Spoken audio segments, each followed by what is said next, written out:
AP బీజేపీలో అసలు సిసలైన కార్యకర్తల హవా నడుస్తోందని, రాబోయే స్థానిక సంస్థల ఎన్నికల్లో బీజేపీ కార్యకర్తలు భారీగా విజయం సాధించి జాతీయ నాయకత్వానికి కానుకగా అందించాలని కేంద్ర ఉక్కు భారీ పరిశ్రమల శాఖ సహాయ మంత్రి భూపతిరాజు శ్రీనివాస్ వర్మ కార్యకర్తలకు పిలుపునిచ్చారు. విశాఖపట్నంలో ఆదివారం జరిగిన సారథ్యం యాత్ర ముగింపు సభలో బీజేపీ జాతీయ అధ్యక్షులు కేంద్ర మంత్రి జేపీ నడ్డా, జాతీయ సహ సంఘటన మంత్రి శివప్రకాష్ జీ, ఏపీ బీజేపీ రాష్ట్ర అధ్యక్షులు పీవీఎన్ మాధవ్, రాష్ట్ర సంఘటన మంత్రి మధుకర్జీ, రాష్ట్ర మంత్రి సత్యకుమార్ యాదవ్, బీజేపీ ఎంపీలు, ఎమ్మెల్యేలు, ఎమ్మెల్సీలు పెద్ద సంఖ్యలో కార్యకర్తలు పాల్గొన్నారు. ఈ బహిరంగ సభలో కేంద్ర సహాయ మంత్రి భూపతిరాజు శ్రీనివాస్ వర్మ తెలుగు, హిందీ భాషల్లో ఆయన చేసిన ప్రసంగం అందరినీ ఆకట్టుకుంది. ఈ సందర్భంగా శ్రీనివాస్ వర్మ మాట్లాడుతూ, ప్రధాని నరేంద్ర మోడీ నాయకత్వంలో ఎన్డీఏ ప్రభుత్వం మూడోసారి అధికారంలోకి వచ్చిన తర్వాత ఆంధ్రప్రదేశ్ అభివృద్ధికి, ముఖ్యంగా విశాఖపట్నం అభివృద్ధికి పెద్ద ఎత్తున నిధులు మంజూరు చేస్తుందని శ్రీనివాస్ వర్మ తెలియజేశారు. గత 9 నెలల కాలంలో ప్రధాని మోడీ 2 సార్లు విశాఖపట్నం వచ్చారని, ఇది విశాఖపట్నం పట్ల ఆయనకు ఉన్న ప్రాధాన్యతను తెలియజేస్తుందని అన్నారు. జనవరి 8వ తేదీన దాదాపు 2 లక్షల కోట్ల విలువైన అభివృద్ది పనులకు శంకుస్థాపన చేశారని, జూన్ 21వ తేదీన అంతర్జాతీయ యోగా దినోత్సవం సందర్భంగా 3.8 లక్షల మందితో యోగా కార్యక్రమాన్ని నిర్వహించి గిన్నిస్ రికార్డు సాధించడంలో మోడీ పాత్ర ఎంత ఉందని ఆయన పేర్కొన్నారు.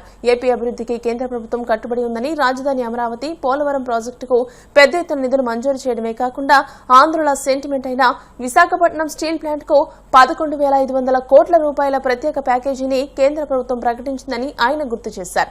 నక్కపల్లిలో 1,30,000 కోట్లతో ప్రారంభం కానున్న ఆర్సెల్ఆర్ మిట్టల్ నిప్పాన్ స్టీల్ పరిశ్రమకు అవసరమైన అనుమతులను కేంద్రం త్వరగా మంజూరు చేస్తుందని శ్రీనివాస్ వర్మ వెల్లడించారు. బీజేపీలో కార్యకర్తలే వెన్నెముక అని, దేశంలో సరైన నాయకుడు, విధానం ఉన్న పార్టీ బీజేపీ మాత్రమేనని శ్రీనివాస్ వర్మ అన్నారు. బీజేపీని మూడోసారి అధికారంలోకి తీసుకురావడంలో బీజేపీ జాతీయ అధ్యక్షులు జేపీ నడ్డా కృషి అభినందనీయమని అన్నారు. నడ్డా నాయకత్వంలో ఆంధ్రప్రదేశ్ బీజేపీ కార్యకర్తలకు కొత్త ఉత్సాహం వచ్చిందని, సామాన్య కార్యకర్త అయిన తనను ఎంపీగా, కేంద్ర మంత్రిగా చేశారని, అదేవిధంగా కార్యకర్తలైన సత్యకుమార్ రాష్ట్ర మంత్రిగా, సోము వీరాజును ఎమ్మెల్సీగా, పాకా సత్యనారాయణను రాజ్యసభ సభ్యునిగా ఉన్నత పదవులు ఇచ్చారని పేర్కొన్నారు. ఏపీలో బీజేపీ కార్యకర్తల హవా నడుస్తోందని శ్రీనివాస్ వర్మ పేర్కొన్నారు.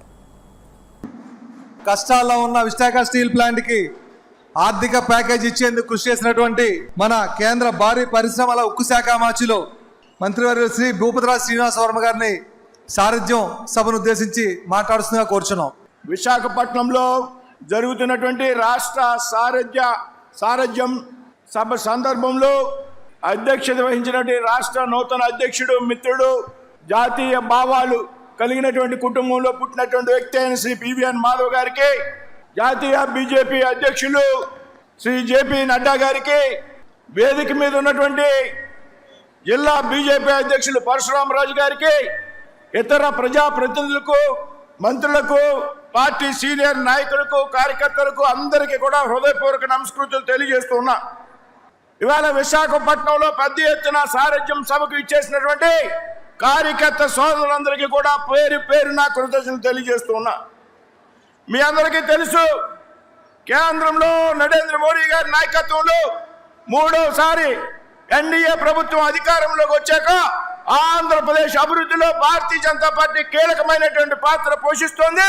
ఆంధ్రప్రదేశ్ లోనే కాదు, ప్రత్యేకంగా విశాఖపట్నం విషయంలో పెద్ద ఎత్తున కేంద్ర ప్రభుత్వం అభివృద్ధి కార్యక్రమాలు చేపడుతోంది అనేటువంటి విషయం మన మిత్రులందరూ కూడా గ్రహించాలి. మిత్రులారు, భారత ప్రధానమంత్రిగా మూడోసారి బాధ్యతలు స్వీకరించినటువంటి గౌరవనీయులు శ్రీ నరేంద్ర మోడీ గారు ఈ 9 నెలల కాలంలో 2 సార్లు మీ విశాఖ నగరం వచ్చారు అంటే, విశాఖపట్నానికి భారతీయ జనతా పార్టీ ఇస్తున్నటువంటి గౌరవం కానీ, నరేంద్ర మోడీ గారు ఇస్తున్నటువంటి ప్రాధాన్యత కానీ మనం అంతా కూడా అర్థం చేసుకోవాల్సినటువంటి అవసరం ఉంది. మిత్రులారు, ఈ సంవత్సరం జనవరి 8 నాడు దాదాపు 2 లక్షల కోట్ల రూపాయలకు అభివృద్ధి పథకాలకు నరేంద్ర మోడీ గారు విశాఖపట్నం వచ్చి శంకుస్థాపన కార్యక్రమాలు చేశారని మనం అంతా కూడా గ్రహించాలి.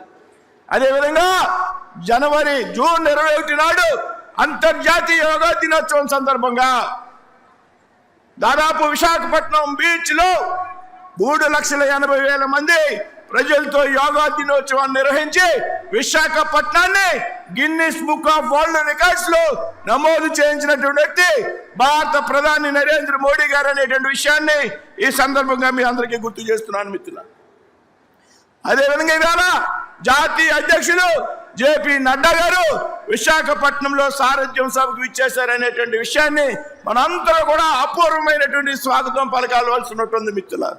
అదేవిధంగా అమరావతి అభివృద్ధికి పెద్ద ఎత్తున నిధులు కేటాయించడం ద్వారా, పోలవరం ప్రాజెక్టుకి పెద్ద ఎత్తున నిధులు కేటాయించడం ద్వారా, అన్నిటికీ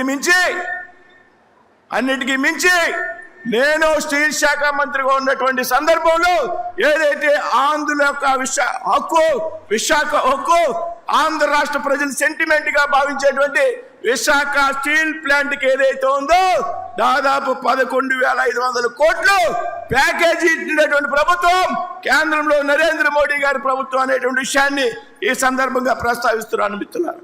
అదేవిధంగా నక్కపల్లిలో RSL మెటల్ 1,35,000 కోట్లతో ప్రారంభించేటువంటి స్టీల్ ప్లాంట్ కి భారతీయ జనతా పార్టీ ప్రభుత్వం నరేంద్ర మోడీ గారి నాయకత్వంలో ఉన్నటువంటి ప్రభుత్వం త్వరిత గతిన అనుమతులు మంజూరు చేస్తుంది అనేటువంటి విషయం ఈ సందర్భంగా గుర్తు చేస్తూ ఉన్నా.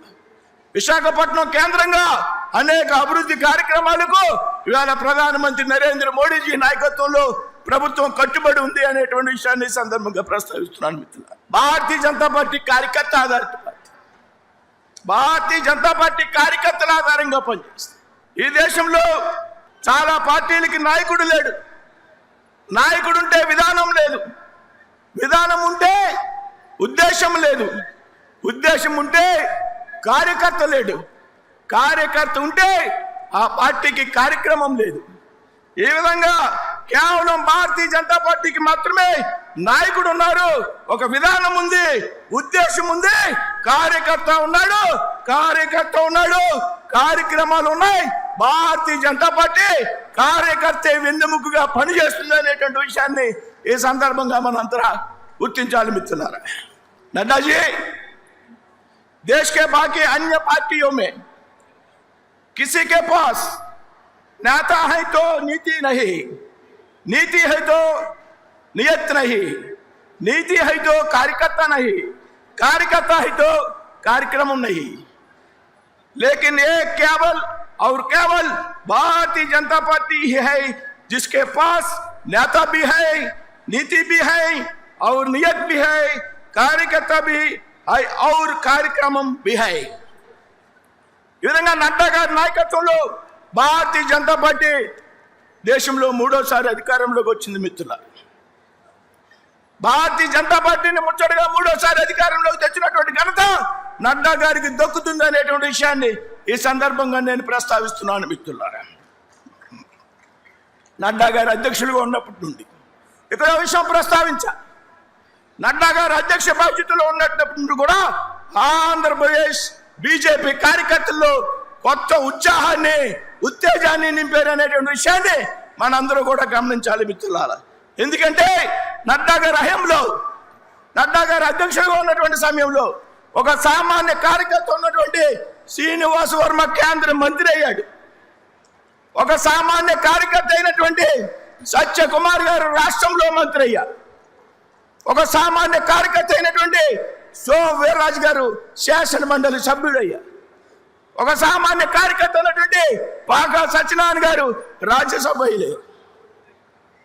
ఈ రోజున ఒక సామాన్య కార్యకర్త విశాఖపట్నం నగరానికి సంబంధించి మీ అందరికి సంబంధించినటువంటి అభిమాన యువ నాయకుడు మాధవ్ గారు నడ్డా గారి నాయకత్వంలో రాష్ట్ర అధ్యక్షుడిగా నియమించబడ్డారనేటువంటి విషయాన్ని మనంతా కూడా గుర్తు తెచ్చుకోవాలి. ఈ విధంగా మీరు భారతీయ జనతా పార్టీ రాష్ట్ర అధ్యక్షులుగా ఒక కార్యకర్తను ఎంపిక చేస్తే ఈ రాష్ట్రంలో భాజపా కార్యకర్తలందరూ కూడా ఎవరికి వారే రాష్ట్ర అధ్యక్షులు అయినట్లుగా కేరింతలు కొడుతూ, చప్పట్లు కొడుతూ 26 జిల్లాల్లో సారథ్యం కార్యక్రమాన్ని పెద్ద ఎత్తున దిగ్విజయంగా పూర్తి చేశారనేటువంటి విషయాన్ని మీ ముందు ఉంచుతున్నాను.